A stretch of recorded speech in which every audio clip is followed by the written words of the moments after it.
dans l'Évangile, c'est Matthieu, un texte bien connu.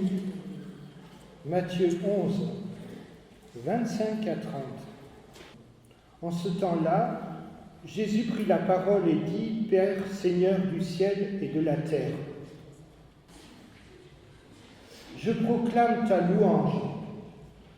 Ce que tu as caché aux sages et aux savants, tu l'as révélé aux tout petits. Oui, Père, tu l'as voulu ainsi dans ta bienveillance. Tout m'a été remis par mon Père. Personne ne connaît le Fils sinon le Père, et personne ne connaît le Père sinon le Fils, et celui à qui le Fils veut le révéler. Venez à moi, vous tous qui peinez sous le poids du fardeau, et moi je vous procurerai le repos. Prenez sur vous mon joug, devenez mes disciples, car je suis doux et humble de cœur, et vous trouverez le repos pour votre âme. Oui, mon joug est facile à porter, et mon fardeau léger. Venez à moi, vous tous qui peinez sous un lourd fardeau, je vous donnerai le repos. Prenez sur vous mon joug et devenez mes disciples. J'ai choisi ce texte pour le début du mois de juillet, le repos. Le cadre, c'est le retour des disciples en mission. Ils étaient 72. Jésus tressaille de joie à l'écoute du compte rendu. Comme Marie tressaille de joie lorsque Élisabeth la rencontre, qu'elles se rencontrent toutes les deux. Ce qu'on a vu tout à l'heure, mon âme exalte le Seigneur. On a les confidences de Jésus. Père, je te loue. Père, je te loue. Ce qui m'intrigue, c'est que Jésus s'adresse d'abord au Père. Les disciples sont là, mais il est en train de nous enseigner quelque chose. Au milieu des labeurs durs et du témoignage qui est souvent rejeté, pas compris, Jésus loue le Père. Louer Dieu, lui dire notre amour. Pourtant, tout autre que lui se serait démoralisé face au refus généralisé. Mais Jésus loue Dieu malgré tout. Alors une question nous est posée tout de suite au début du message.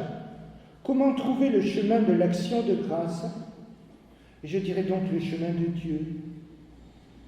S'il n'y a pas d'action de grâce sans Dieu présent, au sein même des difficultés. Je rappelle que la foi consiste à nous émerveiller de l'appel de Dieu, de se savoir aimer. Mais on a tous des images terrifiantes dans la vie, des images choquantes. Quand j'étais pasteur en Alsace, nous avons visité le Struthof. C'était le camp de concentration sur le terrain français, alsacien, le seul.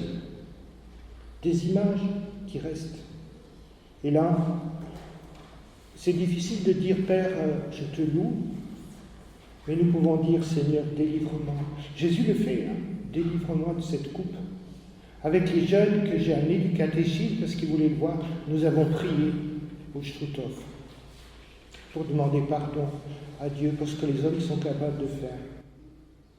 Je te loue de ce que tu as caché aux sages et aux savants toutes ces richesses. Le sage et le savant dans le texte, c'est aussi le bien portant de dimanche dernier. Celui qui se croit tout-puissant, qui n'a besoin de rien, qui n'a pas besoin des autres, et encore moins de Dieu. Ce sont aussi ces pharisiens qui faisaient porter le poids des traditions sur les épaules des gens. 613 commandements. Ce sont aussi les pharisiens de nos craintes et de nos anxiétés intérieures et qui nous font porter des lourds fardeaux que le Seigneur ne nous demande pas.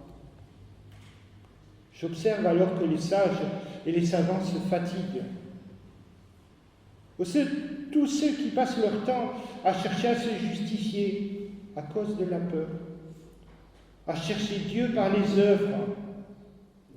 Mon grand-père de Saint-Jean-du-Gard, son slogan, je disais, son leitmotiv, c'était « Je travaille, donc je suis ». Parce que je n'ai pas le droit d'exister si je ne travaille pas et si je ne suis pas tout le temps. Une catholique, Christine Fontaine, écrit, pour ne pas la nommer, « Nous sommes souvent écrasés par l'actualité aussi. Le nombre de catholiques épousant les thèses des partis extrêmes le dit, et les évêques qui n'osent plus rien dire.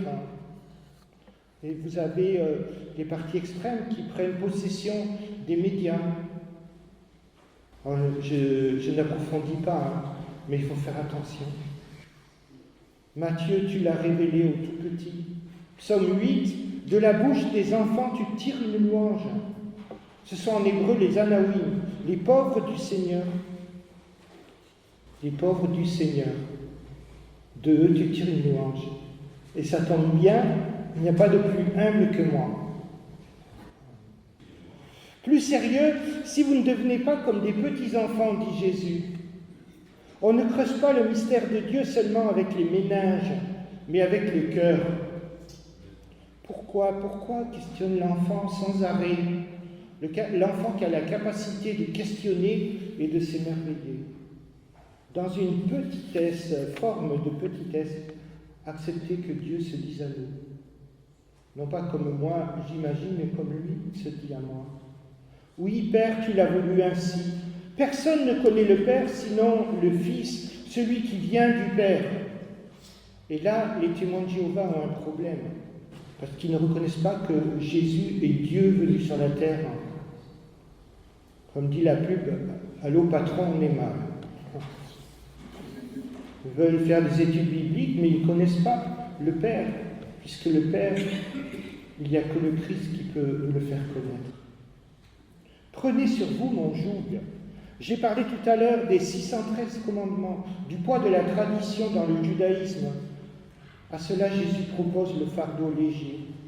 Souviens-toi, dimanche dernier, Bar Mitzvah, le fils du commandement à l'adolescence, et Jésus nous appelle fils et filles de la noce, de la grâce, reconnaissance, attachement, car tout est fait. Il y a hélas dans la vie des valises que nous transportons, des boulets. Et prendre le joug de Jésus, c'est finalement accepter de ne pas porter tout seul. Je vous soulagerai. La Vulgate, la Bible en latin, et ego reficiam vos, c'est toujours bien de dire du latin, Je vous referai. Dormir en paix, pouvoir dormir en paix. Le chanteur, il dit pouvoir déjeuner en paix, pouvoir dormir en paix aussi. Laisse aller mon peuple, dit Moïse à Pharaon. En lisant les 10 commandements avec les enfants à Münster, quand j'étais pasteur, il y avait une petite Serbe, ses parents étaient demandeurs d'asile. Je lui fais lire les 10 commandements, et je dis, qu'est-ce que tu retiens des 10 commandements? Elle a 7-8 ans. Elle me dit, Dieu nous demande de nous reposer. Vous respecterez le jour du repos. Elle n'avait peut-être pas bien compris pour le sanctifier, mais elle avait compris, tu respecteras le jour du repos. Et je lui ai dit, Brenkita, tu es une grande théologienne, tu as tout compris. Le Seigneur veut notre repos en lui, et le diable veut nous fatiguer. Même le chrétien, il veut le fatiguer, bien sûr, pour le décourager. Trouver le repos en Dieu, lui parler comme avec un ami, c'est le cas de Moïse. Alors une proposition nous est faite que chacun, pour entrer dans le mystère de Jésus, place son cœur là où le désir est à vif, partir de là où il y a un besoin ardent pour le lui dire et le lui remettre. C'est ce qu'a chanté Evgeny tout à l'heure. Partir du besoin ardent, non pas pour s'y arrêter, parce qu'il nous masque beaucoup de choses, mais pour lui dire et attendre en silence le repos. Je me souviens de ce feuillet d'un jour du calendrier où il était question dans la bonne semence d'une femme âgée qui se lève la nuit. Il faut que je prie pour mon petit-fils. Et elle prie pour son petit-fils, elle n'avait pas des nouvelles depuis longtemps. Elle prie, et après elle dit, mais c'est bon, c'est pas la peine d'insister, Dieu m'a entendu. Elle retrouve le repos, elle s'endort, sûre que Dieu a écouté sa prière. Et le lendemain matin, elle achète le journal et elle voit que le Titanic a sombré et son petit-fils a été repêché. Est-ce que ça veut dire qu'il faut prier pour que les choses se produisent? Il faut prier parce que Dieu nous veut actifs avec lui dans le combat. Il pourrait se passer de nous, mais il nous veut actifs avec lui dans le combat. Prenez mon joug. Habituellement, on pense le repos, la cessation du travail. Étrange lien entre le joug et le repos. Je ne vous fais pas cette injure de vous expliquer ce qu'est le joug pour attacher deux animaux pour labourer. Le joug peut avoir une connotation négative, image de domination, de soumission, courber l'échine, humiliation sans son à la fin de sa vie. Pourtant, et j'étais étonné de le voir, de le retrouver, le mot conjugal vient du mot joug. Ça veut dire porter ensemble le joug. Alors pour beaucoup, il y a le refus de se marier, le mariage vu comme un joug, justement comme une contrainte. Je l'ai dit littéralement, conjugal, ça veut dire attaché au même joug, en portant ensemble les poids, en marchant d'un même pas. Alors ça, c'est pas évident. Il y a souvent dans le couple l'un qui va plus vite que l'autre, mais on porte ensemble. Et c'est normal de parler de cela, parce que le mot religion, religare, ça veut dire relier. Et nous découvrons en marchant, nous découvrons l'autre en marchant, nous nous découvrons nous-mêmes en marchant. Oui, Jésus n'est pas un Dieu qui regarde les choses du haut du ciel, mais il s'est tellement engagé qu'il s'incarne et il prend la charge avec nous. Être relié, finalement, se rendre dépendant par amour. Parce qu'on se rend dépendant par amour. Ce n'est pas si négatif que cela. Cela apporte beaucoup de joie. Quelles sont ces attaches qui rendent notre vie plus légère, qui nous font grandir? Et je pense que ces relations que nous avons les uns avec les autres, le fait de se frotter les uns aux autres, on apprend à se connaître aussi dans la rencontre avec l'autre, se supporter déjà soi-même. À plusieurs, le fardeau devient plus léger et la vie est moins lourde. Joug de tendresse aussi et de salut. Je me rappelle de cette image de François de Sales qui parle de ces alcyons, des oiseaux mythiques. Des oiseaux mythiques dans l'Antiquité grecque, qui fabriquent leur nid comme des petites boules sur la mer, sur les océans, qui jamais ne se retournent, ballottés par les vents, mais qui jamais ne se retournent. Et ce qui est beau, c'est qu'ils n'ont qu'une ouverture tournée vers le ciel. Et François de Sales dit, et ce qui est davantage encore magnifique, c'est que leur ancre marine est jetée non pas dans la mer, au fond des abîmes, mais vers le ciel, reliée vers le Seigneur. Zacharie 9, réjouis-toi, voici ton roi, humble et monté sur un âne. Ce roi-là est tendresse et pitié, on l'a lu psaume 145. Monté sur un âne, au passage, l'âne est une bête de somme, on retrouve la même idée. Je suis doux et humble de cœur. Il faut le dire, l'Évangile est en contradiction avec le monde du pognon, de la violence et de la guerre, Poutine, Wagner, Prigogine et tous les autres. Aussi Dieu nous demande de mettre nos pas dans ceux du Christ, d'être attentifs aux autres. Cette capacité d'adaptation aux circonstances que donne le Saint-Esprit, de moi-même je ne peux pas, je ne sais pas. Je suis tellement occupé avec mes propres problèmes. On le voit dans cette admirable situation de Joseph avec Marie. Marie qui tient un enfant qui n'est pas de lui et inspiré par l'Esprit va la garder, il comprend l'attitude à avoir, ce qu'il faut faire. Avoir toujours une douceur d'avance. Et non pas une parole de rejet, de refus. Avoir une douceur d'avance. C'est bien. Et je crois que c'est possible. Et des fois c'est difficile quand on est fatigué, quand on a chaud. Éloquence de la charité, au-delà des paroles dures ou des effets de manche. Et découvrir que finalement Dieu est là dans les petites choses, parce qu'il s'agit de cela. Jésus rend grâce au Père, parce qu'il est présent au milieu du refus généralisé. Et note, si je peux donner du réconfort aux autres, c'est que j'ai été réconforté, c'est que je suis réconforté, c'est que je suis assuré. J'ai l'assurance de mon salut, la foi, la découverte que je suis appelé. que je suis aimé. Oui, mon joug est facile, mon fardeau léger. En quoi est-il léger? L'Esprit inspire. Il ne tyrannise pas. L'Esprit de Dieu nous inspire. On le appelle le souffle de Dieu.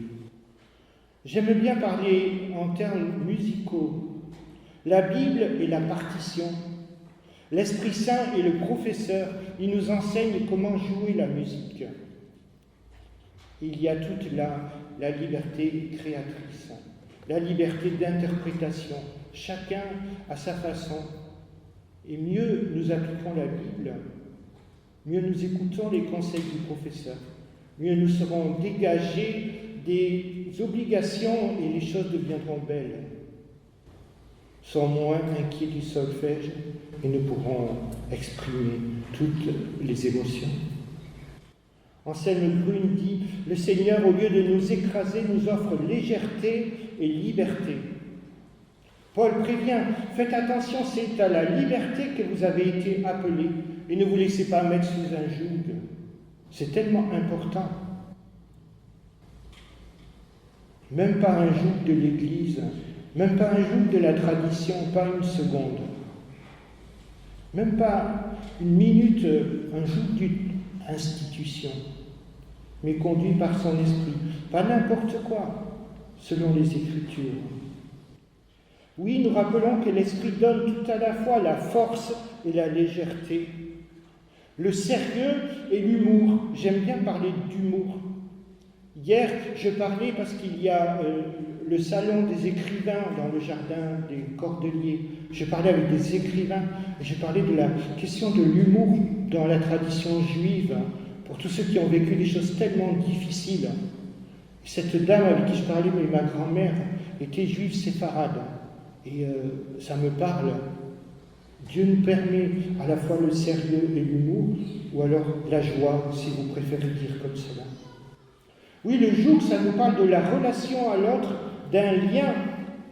Ce lien s'appelle le Saint-Esprit, bien évidemment, qui nous relie à Dieu et qui nous permet de vivre ensemble.